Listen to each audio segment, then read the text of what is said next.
سوال یہ ہے کہ مفتی صاحب ہم نے سنا کہ مسلم شریف میں روایت ہے کہ آپ علیہ السلام نے فرمایا میرے صحابہ میں 12 منافقین ہیں جس مبارکہ کی تشریح کرے. بھائی بات سنیں، کسی نے سوال لکھا ہے تو اپنا نام بھی لکھتا تو بہتر تھا.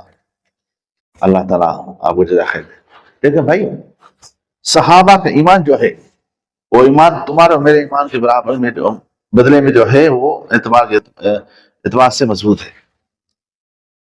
اب اہل سنت جماعت کا عقیدہ ہے اصحاب الحدود سارے صحابہ عادل ہیں. صحابہ میں کوئی منافق نہیں تھا. صحابہ جب صحابی کی تعریف سمجھے، صحابی کہتے ہیں کس کو؟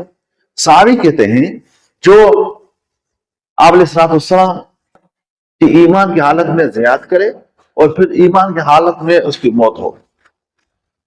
مات مسلمان مرے بھی ایمان حالت میں، تو اس کو کہتے ہیں صحابی. کسی نے کفر کی حالت میں رسول اللہ صلی اللہ علیہ وسلم دیکھا اور پھر رسول اللہ صلی اللہ علیہ وسلم کی رحمت مبارک کے بعد وہ ایمان لایا، اس کو صحابی نہیں کہتے. یا کسی نے ایمان لایا اور بعد منافق ہو کے یا یہودی عیسائی ہو کے مرا تو اس کو بھی صحابی نہیں کہیں گے. اب یہ مسلم شریف کی روایت آپ کہہ رہے ہیں، اس روایت کی بات یہ ہے کہ فی امتی اثنا منافقین ہے. امت کا لفظ ہے، میرے امت میں 12 منافقین ہیں. تو صحابہ میں نہیں، صحابہ میں سے فرمایا، فی الصحابہ فرمایا صحابہ میں. کون ہے؟ منافق تھے یہودی، منافق رہتے تھے اور وہ خود کو کیا کہتے تھے ہم مسلمان ہیں. پھر یہ ہے کہ رسول اللہ صلی اللہ علیہ وسلم سب کو صحابی اپنا صحابی کہہ کر بلاتے تھے. جیسے عبداللہ بن ابی جو منافق تھا، رئیس المنافقین تھا، اس کو بھی کہیں قتل کرنے کا ارادہ ہوا عمر رضی اللہ تعالیٰ عنہ کا، تو آپ علیہ السلام فرمایا آپ اس کو قتل نہیں کرو. لوگ کیا کہیں گے؟ ان محمد یقتل اصحابہ، محمد اپنے صحابہ کو قتل کرتا ہے، اپنے ساتھیوں کو قتل کرتا ہے. حالانکہ عبیداللہ بن زیاد عبیداللہ بن ابی جو ہے وہ منافقین تھا، اس کو رسول اللہ صلی اللہ علیہ وسلم صحابی سے تشبیہ دی.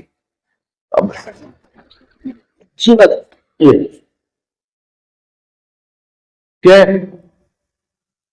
اسی مسلم شریف میں یہ ہے وہ بنی عقبہ کے 12 آدمی تھے جن کے نام آپ علیہ السلام نے حضرت حذیفہ رضی اللہ تعالیٰ عنہ کو بتائے تھے.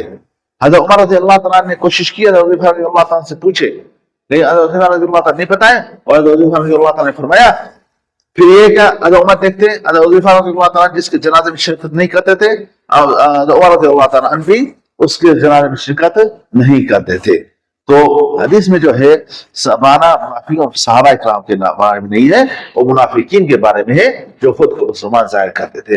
سمجھ میں آئی بات؟ تو اسی میں آپ کو بات بتاؤں، علماء کا اس بات میں اتفاق ہے اگر کسی صحابی کا کوئی عمل اگر ہمیں روایت کے خلاف ملتا ہے تو ہم کہیں گے کہ صحابی کا عمل روایت کے خلاف نہیں ہے، صحابی کا عمل روایت پر ہے، لیکن وہ روایت جس پر صحابی کا عمل ہے وہ روایت ہم تک پہنچی نہیں.